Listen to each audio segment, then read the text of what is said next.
Praise the Lord. இயேசு கிறிஸ்துவின் நாமத்தினாலே யாவரையும் வாழ்த்துகிறேன். போராடுவதை நிறுத்தாதே, ஏனெனில் வெற்றி உன் அருகில். நம்ம ஒரு சிலர் என்ன பண்ணுவோம், போராடி ஜெபிக்கிறதுல அவ்வளவா ஒரு ரிஸ்க் எடுக்க மாட்டோம். சும்மா ஒரு கொஞ்ச நாள் ஜெபிப்போம், பதில் வரலையா அவ்வளோதான் போல், இது கர்த்தருக்கு சித்தம் இல்லை போல், கர்த்தர் கொடுக்க மாட்டார் போலன்னு சொல்லி நம்ம என்ன பண்ணிடுவோம், அதை அப்படியே விட்டு வேறு என்ன செய்யலாம், வேறு என்ன வழியில் தேடலாம், வேறு எப்படி அதை பெற்றுக்கொள்ளலாம் என்று குறுக்கு வழியை தேடுவோம். அல்லது அவ்வளோதான் கர்த்தருக்கு சித்தம் இல்லை என்று அதை முழுவதுமாக கைவிட்டு விடுவோம். அதுதான் நம்ம வாழ்க்கையில் கூடாது. இதை நம்ம செய்தோமானால் அது அடைய வேண்டிய லக்கை அடைய முடியாது, பெற வேண்டியதான பரிசுகளை பெற்றுக்கொள்ள முடியாது. ஒரு மனிதன் இருந்தாராம். அவர் தூங்கும்போது ஒரு சொப்பனத்தை கண்டாராம். அந்த சொப்பனத்துல சொர்க்கத்துக்கு போனாராம், அதாவது பரலோகத்துக்கு போனாராம். பரலோகத்துக்கு போகும்போது ஒரு அறைக்குள்ள கொண்டு போய் விடப்பட்டாராம். அந்த அறைக்குள்ள போகும்பொழுது அவருக்கு என்ன நடந்ததாம், திடீரென்று நிறைய பெட்டிகள் இருந்ததாம். பார்க்க தக தகவென்று மின்னினதாம். அந்த பெட்டிகள் எல்லாம் பார்க்கறதுக்கு தங்கம் போல இருந்ததாம். ஒரு சில பெட்டிகள் திறந்தும் ஒரு சில பெட்டிகள் மூடியும் இருந்ததாம். இது என்னடா இது, ஒரு சில பெட்டிகள் எல்லாம் திறந்திருக்கு, ஆனா அதுல ஒன்றுமே இல்லை, ஆனா ஒரு சில பெட்டிகள் எல்லாம் மூடியே இருக்கிறதே என்று நினைத்து கொண்டு இருக்கும் பொழுது எதிரே ஒரு தேவதூதன் வந்தானாம். அந்த தேவதூதனை பார்த்து இந்த மனிதன் இப்படியா கேட்டானா, தூதனானவரே, ஏன் இங்க இருக்கிற இத்தனை பெட்டிகள் திறந்து இருக்கிறது, ஆனா நிறைய பெட்டிகள் மூடப்பட்டே இருக்கிறதே, என்ன இருக்கிறது அந்த பெட்டிக்குள்ள என்று கேட்கும் பொழுது அந்த தூதன் சொன்னானா, அது ஒன்றும் இல்லை மனிதனே, அது எல்லாமே கர்த்தர் இந்த பூமியில செபிக்கிறாங்க பார்த்தீங்களா, அவங்களுக்காக வைத்திருக்கிறதான பரிசுகள். அவங்க என்னெல்லாம் கேட்குறாங்களோ அதன் பரிசெல்லாம் அந்த பெட்டிக்குள்ள வைக்கப்பட்டிருக்கிறது.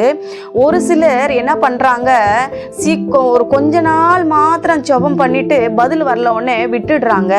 ஒரு சிலர் கடைசி வரைக்கும் ஜெபம் பண்ணி இந்த பெட்டியை திறந்து என்ன பண்றாங்க, அவங்க கேட்ட அந்த பொக்கிஷத்தை எடுத்துக்கொண்டு போறாங்க.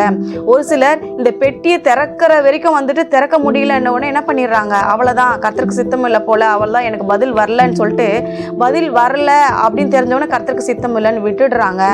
யாரெல்லாம் கடைசி வரைக்கும் போராடினாங்களோ அவங்க பெட்டியெல்லாம் திறந்து இருக்குது, யாரெல்லாம் பாதியில விட்டுட்டு போனாங்களோ அவங்க பெட்டியெல்லாம் இன்னும் மூடப்பட்டே இருக்கிறது, அவங்களுக்கான கேட்ட பரிசுகள் எல்லாம் இன்னும் இந்த பெட்டிக்குள்ளதான் இருக்கிறது அப்படின்னு சொல்லி அந்த தூதன் சொன்னானா.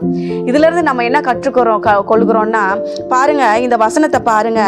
ஆதியாகமம் 32ஆம் அதிகாரம் 26வது வசனம் சொல்லுகிறது, யாக்கோபு எப்படியா தேவனோடு போராடி வெற்றி பெற்றான். பாருங்க, அவர் சொல்றாரு, நான் போகட்டும் பொழுது விடுகிறது என்றார். அதற்கு அவன், நீர் என்னை ஆசீர்வதித்தால் ஒழிய உம்மை போக விடேன் என்றான்.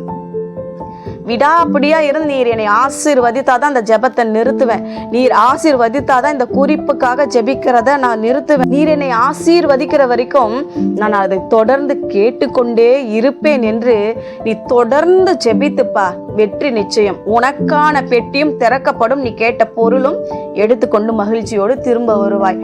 அதனால ஒரு சில விஷயங்கள் நீங்க என்ன பண்றீங்க, முயற்சி வேணும், கடைசி வரைக்கும் ஜெபித்து போராடி அதை பெற்றுக்கொள்ள வேண்டும். பாதியில விட்டுட்டு வந்தீங்கன்னா நீங்க கேட்டது ரெடி ஆயிடுச்சு, பெட்டி வரைக்கும் போறீங்க, ஆனா அதை திறந்து பார்க்காம என்ன பண்ணிடுறீங்க, திரும்பி வந்துடுறீங்க.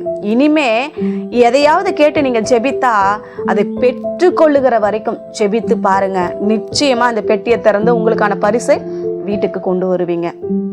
ஜெபிக்கலாமா? நல்ல தகப்பனே, இந்த வேலைக்காக நன்றி செலுத்துகிற ராஜா.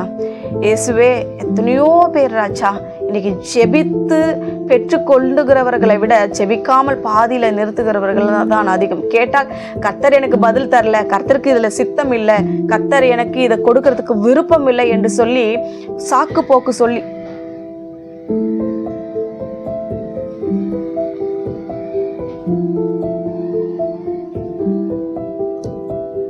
சாக்கு போக்குகளை சொல்லி கொண்டுதான் ஜனங்கள் இருக்கிறார்களே தவிர கடைசி வரைக்கும் ஜெபித்து பெற்றுக்கொள்ளுகிறவர்கள் இல்லை.